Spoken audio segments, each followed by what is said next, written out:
Well, good morning, YouTube. Man, today is an absolutely beautiful day. Look, these skies are just crystal clear, the most beautiful blue you could ever see. Luckily, no rain.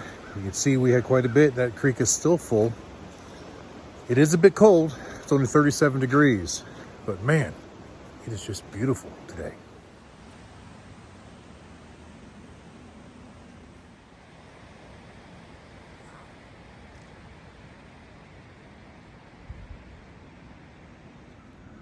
All right, but we are off to the shop. We're gonna go inside and we are gonna do a thread repair. Well, if you guys remember in the last video, we were working on this 1200 Sportster, and when we were replacing the gaskets on the rear rocker box, as we were working with it, we found out that we had some pulled threads out of the aluminum base for the rocker, and we cannot get that bolt to tighten. So I called the customer, let him know what was going on, and he said, yeah, go ahead and fix it. Do it. And he also approved to replace the gaskets on the front cylinder. No, I didn't show you guys that, but it is already done. It was considerably easier than the rear cylinder, as I said in the last video, because once this coil's out of the way, and keep in mind, with the fuel tank off, this coil is just kind of sitting here. It can pull out very quickly. And then I just routed everything up and did it.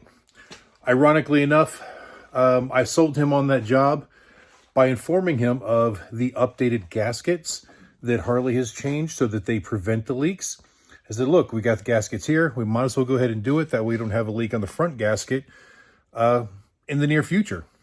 He absolutely agreed with my logic and said, yeah, let's just do it. That way it's done right and we don't have to worry about it. So I went ahead and did the repair. And the irony in it is, once I got it all apart and I pulled that gasket out, it was the new updated gasket. So somebody had already done that repair. So unfortunately, it was kind of a waste of the time to do it, but at least now we know it's done with no guessing. So without wasting any more time, let me go ahead and pull this rear rocker box assembly off again so that we can get prepared to do that thread repair. Get back with you in just a moment. All right, guys, so I now have the rocker base back off, and I can clearly see in the hole that there's no threads. And actually, you can see as I zoom in here, maybe, there are some threads further down in the hole, but the top part's relatively smooth. It should look like that, where you can clearly see the threads in it. Now, in theory, we probably could have just found a longer bolt to reach past the damaged part of the threads into the good part of the threads that are still down in there. But that wouldn't have been the right way to do it, because then you'd have different bolts there. And anybody else working on this in the future, if they didn't notice, they try to put the longer bolt in somewhere, and maybe it would have still worked. I don't know. But we like to do things right around here. So other than replacing this entire rocker base assembly, a thread repair is the quickest, easiest answer. So this is what we're using. Heli coil brand, 1/4-20 thread repair kit. Now the part number on this is a 5521-4. That is for the 1/4-20. That part number will be different if you need a different size and thread pitch. So some of you may be asking, what is 1/4-20? Well, that is actually the size and the thread pitch of the bolt. So this bolt is a 1/4-20 bolt. And basically it means the shank of the bolt, the shaft, the diameter, is 1/4 of an inch. The 20 means there are 20 thread pitches per inch. So if you were to look at this, if you were to measure 1 inch, there would be 20 peaks in that thread pitch. All right, and you can see here, this kit consists of the thread inserts, an insert installation tool, and a tap. So basically what we are going to do is we are going to drill out the damaged hole to a slightly larger size. And the kit will tell you exactly what size drill bit to use for that. And in this case, that is a 17/64. Once we have drilled that hole just slightly larger, we'll use the tap that comes with the kit.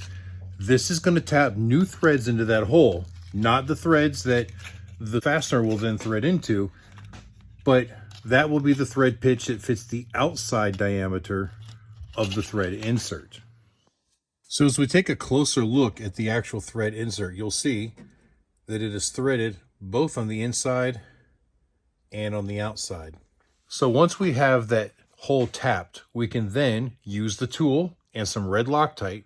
We will then install this insert down to that newly threaded hole and allow the Loctite to lock it into place really good. You'll see there's a tang on the bottom of it, that one that comes right in the middle there.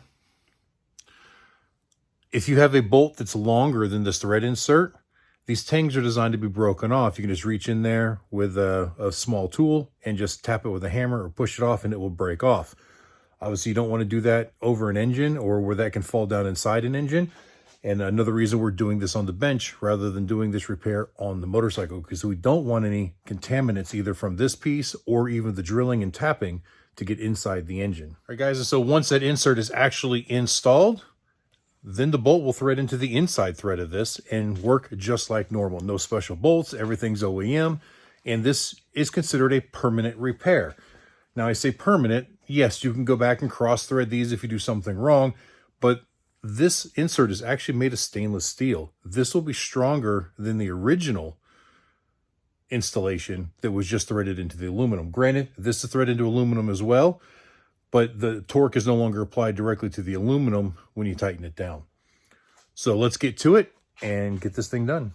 All right, guys, so I'm over here next to the drill press, and I have my 17/64 drill bit inserted into the drill press, and we're ready to drill the hole. Now, I don't want to go down too far. I just want to clean up that area where we need to go in. So we're going to do this slow and very careful. This is one reason I really like doing stuff like this on the drill press. Now, that's not always an option. You can do this with a hand drill as well. But with us taking this off on the motorcycle and able to do this, this is the easier and more accurate way to do it.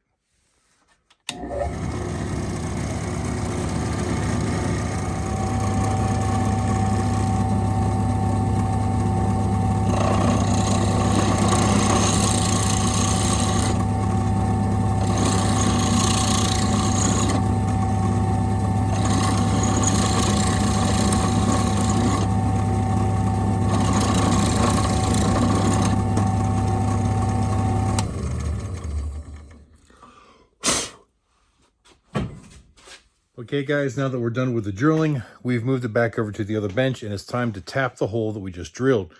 So again, the tap that came with the kit, just doing this with a little hand style T-handle, and we're going to get to it. But before I do, one thing I like to do when I'm tapping threads is I like to lubricate the tap first. And in this case, I'm using the AMSOIL MP. Multiple reasons for this. Reason number one is it acts as a lubricant, so it will do a better job at cutting the threads without getting the aluminum to gall up really bad. It also makes it a lot easier to clean the aluminum out of the tap when you're done. Now, one thing you want to do when you're actually using the tap is you don't want to just force it in there. You want to get it started, and then you want to take a couple cuts and then back it up. Because what happens is the pieces that you're cutting of the material, in this case it's going to be aluminum, will actually bind up into the cutters, and then it starts to kind of ball up inside here. Now, you'll see these are fluted, and they're fluted to give you the room for that. But in excessive cases, that buildup can add there, and it'll actually start to bind it. So when you back it up, what you essentially do is you knock those balls loose and into those flutes so they don't bind. And then if it's a really deep hole, which isn't the case here, I will actually back the whole thing out every once in a while, clean out the threads, and then start again and continue deeper into my cut. Let's get to it.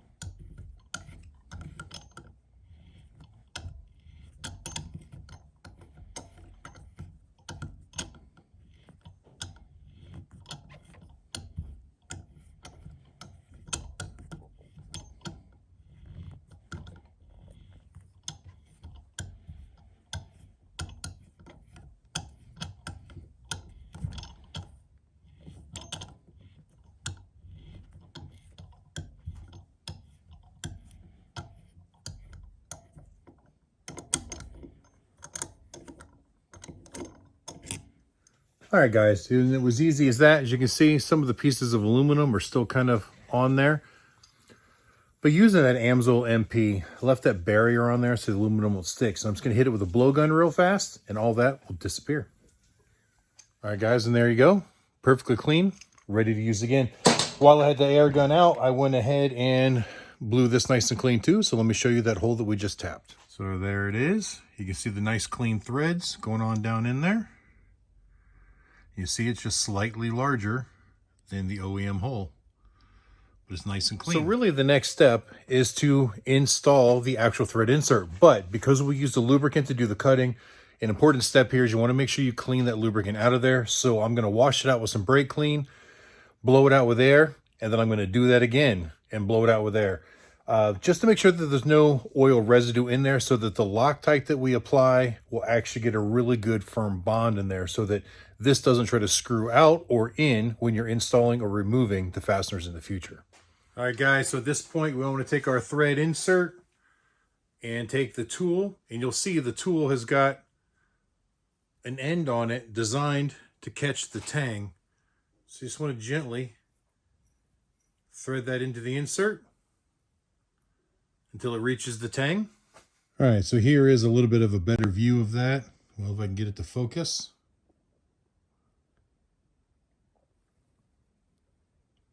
So now we're just going to apply a little bit of red Loctite to the threads. Ooh, or a lot, whichever works. And then we are going to install the thread insert into our new threaded hole. All right, guys, so with Loctite installed, I'm gonna just turn this in and thread it in.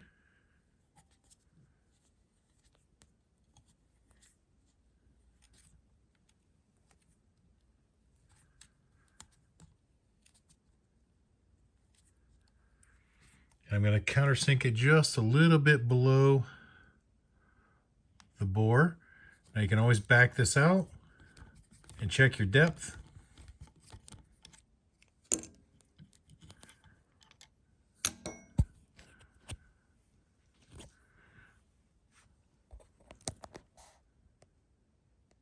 And there you go. That should be ready for the new bolt to thread right in.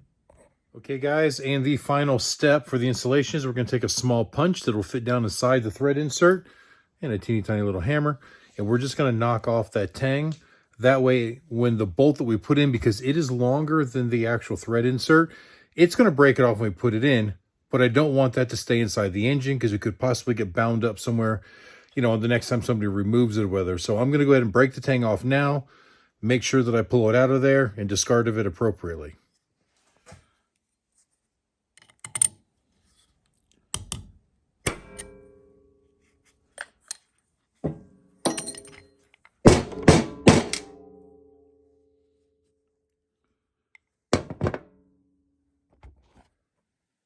And there is the remains of the little tang that breaks off of there.